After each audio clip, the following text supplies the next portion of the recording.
السلام علیکم ورحمۃ اللہ وبرکاتہ۔ ناظرین محترم،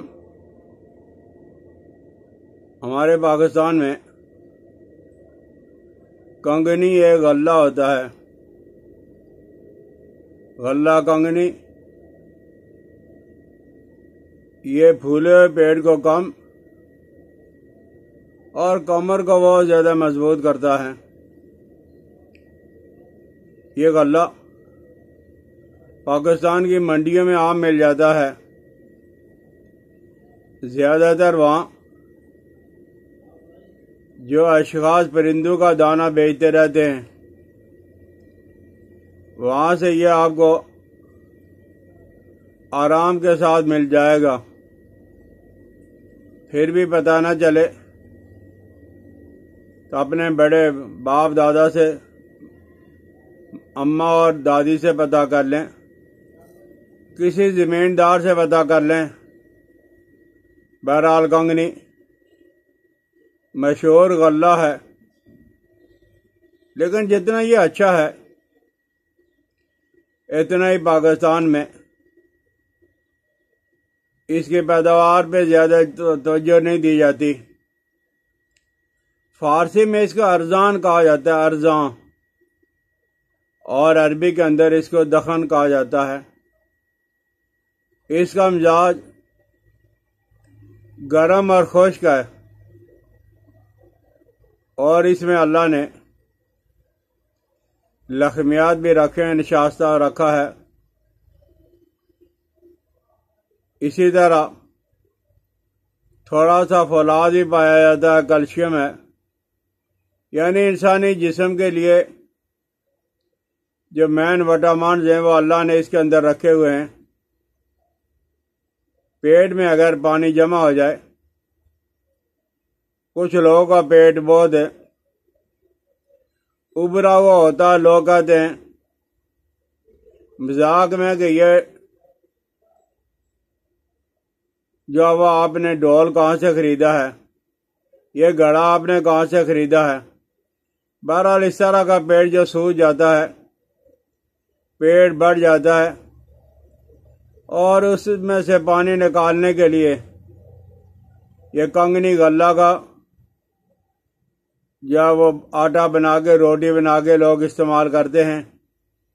بہت جلدی پیٹ کا پانی خارج ہو کے پیٹ اپنی جگہ پہ آ جاتا ہے۔ ہمارے ملک میں آپ دیکھو گے کہ کتنے لوگ ہیں جن کا چہرہ، ہاتھ پاؤں،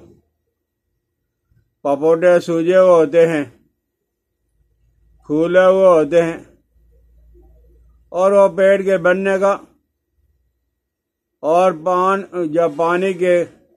کمی کا جب وہ رونا روتے رہتے ہیں کہ پیشاب کی کمی ہے، پانی کم خارج ہو رہا ہے، پیشاب کم خارج ہو رہا ہے، اور اس کے لیے کچھ لوگ تو سال بھر لاکھوں روپے کی ادویات منگوا کے استعمال کر لیتے ہیں، لیکن پھر بھی پیٹ صاف نہیں ہوتا ہے۔ پیٹ کو صاف کرنے کے لیے، گردوں کو صاف کرنے کے لیے یہ کنگنی کا غلہ ہلکی غذا ہے۔ یورپین ممالک سے لاکھوں روپے کا یہ غلہ پاکستان میں لا کے جب وہ بیچا جاتا ہے، اور ہمارے پاکستانی شریف لوگ یہ سمجھتے ہیں کہ یہ گندم کا غلہ ہے، حالانکہ یہ گندم کا غلہ نہیں ہوتا ہے، یہ جئی کا غلہ ہوتا ہے۔ جئی ہمارے ہاں جئی کو کوئی پوچھتا ہی نہیں ہے، لیکن یورپ سے جب وہ دلیا بن کے آتا ہے تو بڑے شوق سے استعمال کرتے ہیں۔ کاش کہ پاکستان کا کوئی آدمی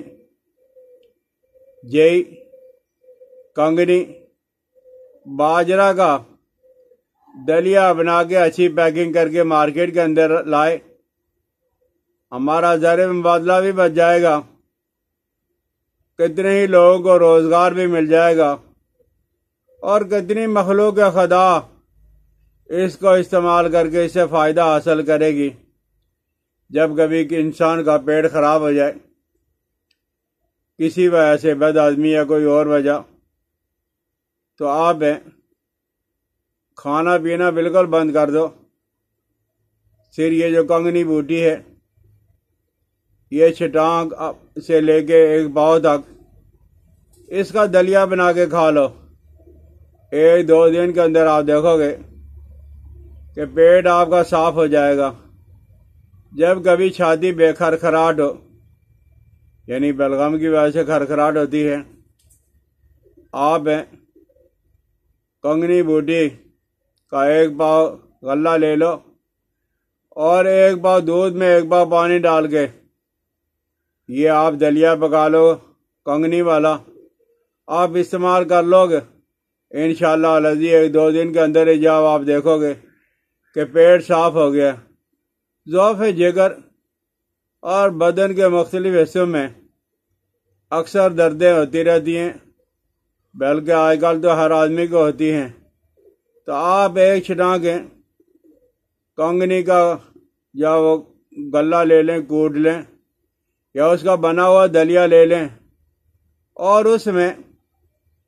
پنساریے کے ہاں سے ایک چیز مل جائے گی جس کو کھوی بھی کہا جاتا ہے، ازہر زیادہ مشہور ہے ازہر، اور 1 تولہ جاؤ بال چڑھ، 1 چھٹانک جب غلہ کنگنی اور 1 جب تولہ ازہر اور 1 ہی تولہ جو ہے وہ بال چڑھ آپ کوٹ کر بھری کر کے رکھ لیں، اور 1 تولہ لے کر پانی کے اندر ابال کے آپ صبح شام استعمال کر لیں انشاءاللہ العزیز۔ آپ دیکھو گے کہ جسم کے مختلف حصوں میں جو دردیں، ضعف جگر ہے، جگر کی جو کمزوری ہے، وہ اس سے جب وہ دور ہو جائے گی صرف 2-4 دنوں کے اندر ہی۔ تو یہ غلہ کنگنی پاکستان میں ایسا ہے کہ بڑے لوگ اس کا ذائقہ ذرا اچھا نہیں ہوتا، استعمال نہیں کرتے، غریب غربا لوگ استعمال کرتے ہیں، یا کسان زمیندار وہ اسے استعمال کرتے ہیں۔ ہمارے بڑے لوگ شہروں کے رہنے والے اسے فضول سمجھ کے اسے استعمال نہیں کرتے، لیکن زمیندار اور وہ حضرات جو غریب ہیں وہ استعمال کرتے ہیں۔ تو اللہ کے فضل و کرم سے آپ نہیں دیکھو گے کہ کنگنی کے استعمال کرنے والے کا پیٹ بڑا ہوا ہو، یا زمیندار لوگ اتنا محنت اور مشقت کرتے ہیں، صبح سے لے کے شام تک مشقت ہو رہی ہے، اور شام کو روکھی سوکھی کنگنی کی روٹی کھا لی، کمر ان کی اتنی مضبوط ہو جاتی ہے کہ دوسرے دن پھر بھی وہ کام کے لیے تیار ہو جاتے ہیں۔ بہرحال اللہ کی نعمتوں میں کنگنی بوٹی ایک بہت بڑی نعمت ہے۔ پیٹ اگر پھولا ہوا ہو اس کے لیے، کمر میں اگر درد ہے اس کے لیے، ہاتھ پاؤں میں ورم ہو جاتی ہے، سوج ہو جاتی ہے، پپوٹے سو جاتے ہیں، چہرہ سو جاتا ہے، اس کے لیے کسی بھی مقدار میں آپ روٹی بنا کے کھا لیں، اسے ابال کے اس کا قہوہ پی لیں، اس کا جوشاندہ پی لیں، انشاءاللہ العزیز اللہ جل جلالہ و من والو آپ کو ان بیماریوں سے جب نجات دے دیں گے۔ سمجھ آ جائے تو شیئر کریں، سبسکرائب کریں، بیل آئیکن کو دبا دیا کریں۔ مجھے اپنے